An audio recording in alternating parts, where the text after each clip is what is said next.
Әз Наурыз мерекесі елімізде көп жылдан бері аталмай қалып, көп жылдан бері ескерілмей қалды.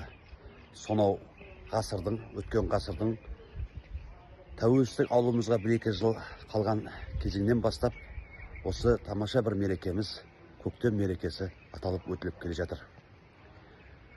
Әз Наурыз мерекесінің астында төңірегінде жалпы көптеген ұстаным жатыр. Сонау қар жер бетінен ерігеннен соң, артынан бір бәйшешек шыққаннан соң, бұл өмірдің жаңа қалпы келіп, жаңаша өмір сүрудің бір ұстанымы келгеннің бір белгісін білдіретіндей. Бұл Әз Наурыз мерекесі жалпы мейірімділік пен қайырымдылықтың, негізгі бірлік пен ынтымақтың белгісі деп айтсақ болады. Бұл мереке шаттық пен қуаныш сыйлап, біздің барша ұстанымымызға, мынау ұлттық нақыштағы барлық жарасымды тұсын көрсетіп, белгілеп кететіні бәрімізге анық. Наурыз мерекесі қашанда тойланып тұра берсін елімізде, елдің бірлігі мен ынтымағы болсын деген өледі қашанда.